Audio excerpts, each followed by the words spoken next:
জামাই আশীর্বাদ করতে গেলে তত্ত্বের জোগাড় করতে হবে যে, জামাইকে উপযুক্ত সম্মান দিতে হবে যে, এসব এসব কোত্থেকে পাবো মা? কোত্থেকে জোগাড় করব? এই কথা আমি তো তোদের প্রথম থেকে বলে আসছি, এবে ওই ভোলানাথের ইচ্ছে হচ্ছে।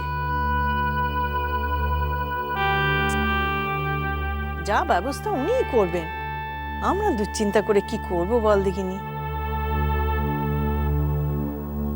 আমি কইছিলাম কি মা, আর কটা দিন যদি বিয়েটা ঠেকানো যেত।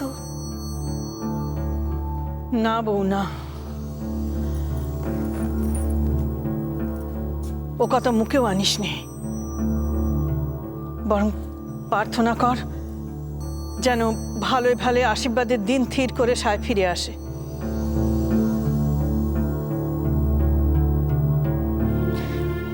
তুমি অত চিন্তা করো না তো ঠাকমা, আর বাঁধা পড়বে না গো। ওমা, ঠাকুরজি অমন শুকনো মুখে এখানে দাঁড়িয়ে আছো কেন? হ্যালা, তুই বুঝি দাঁড়িয়ে দাঁড়িয়ে সব কথা শুনেছিস? হ্যাঁ, আর এখন ভাবছিস যে তোর বাপ কি করে বের ব্যবস্থা করবে? ঠাকুরজি, এসব নিয়ে তুমি কেন চিন্তা করছো বলো তো? মাথার উপর বাবা আছেন, তোমার দাদারা রয়েছেন, এসব ভাবনা তেনাদের।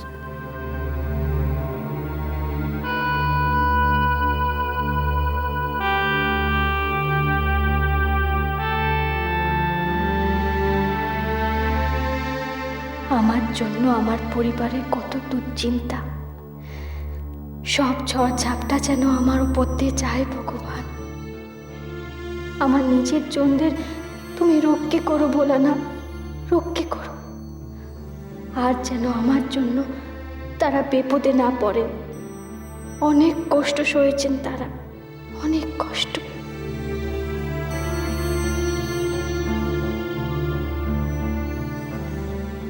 চন্দ্রধর মশাইকে দেখছি না।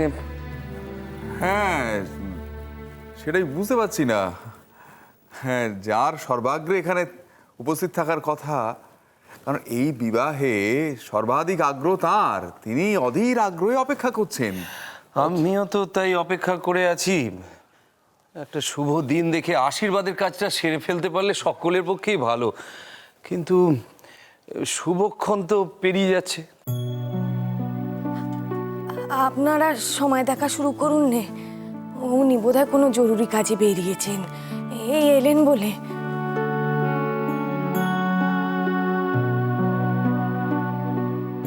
মানুষটাকে নিয়ে আর পারিনি। কোথায় আজ সব কাজ পেলে ব্যাটার আশেপাশে দিন কোন ঠিক করবেন তা নয়, না খেয়ে না দিয়ে বেরিয়ে গেলেন।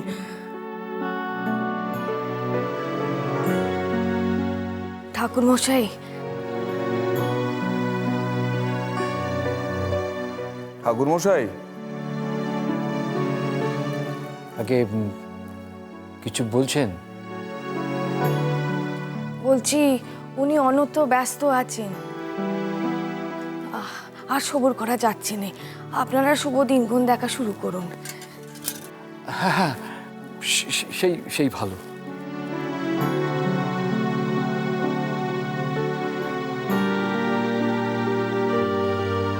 দাঁড়ান বড় ঠাকুর মশাই,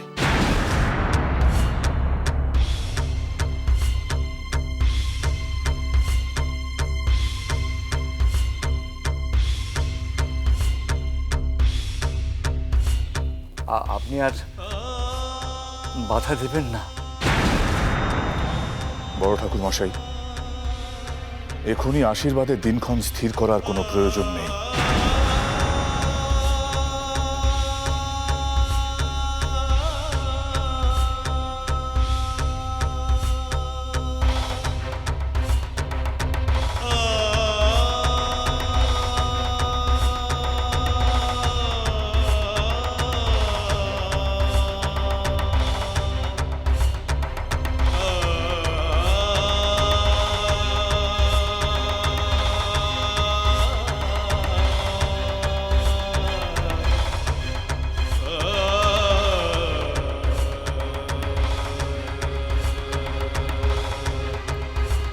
কে আপনি?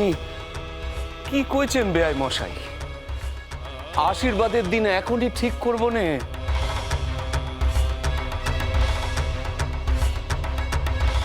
তবে কি এ বেতে আপনার মত নেই? ছি ছি ছি ছি মশাই, এমন কথা মুখেও আনবেন না। লক্ষিন্দরের সাথে একমাত্র বেহুলা মায়েরই বিবাহ হতে পারে। তাহলে কি এমন ঘটলো যে? বেয়াই মশাই, গতকাল রাত্রে এমন একটা ঘটনা ঘটেছে যার ফলে এমন সিদ্ধান্ত নিতে আমি বাধ্য হচ্ছি। কি সেই ঘটনা?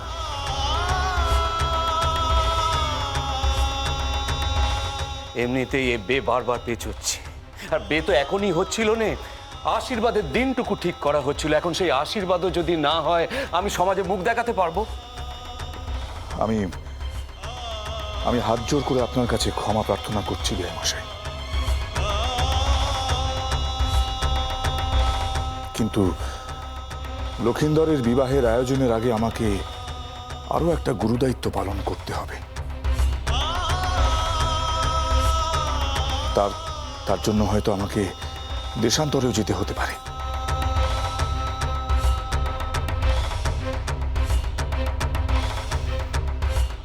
হয়তোবা ভিন দেশ থেকে সাধু সন্ত পুরোহিত ধর্মাত্মাদের আহ্বান জানাতে হতে পারে এই চম্পক নগরীতে। এক মহাযজ্ঞের আয়োজন করতে হবে বেয়াই মশাই।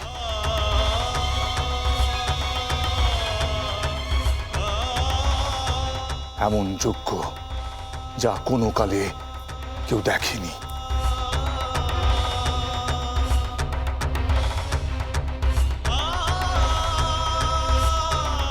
যার ফলে লক্ষিন্দরের জীবন নিষ্কণ্টক হবে, এ বিবাহ সফল হবে।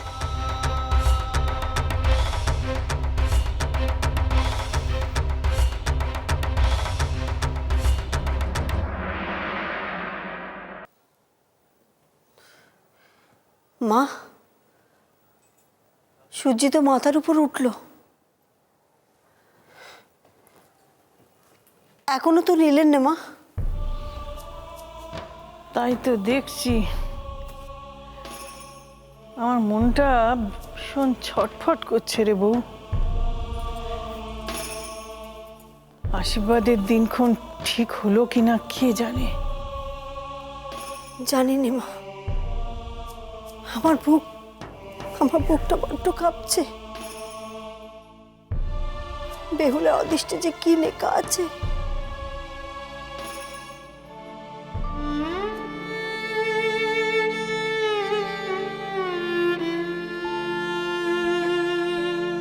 সায়,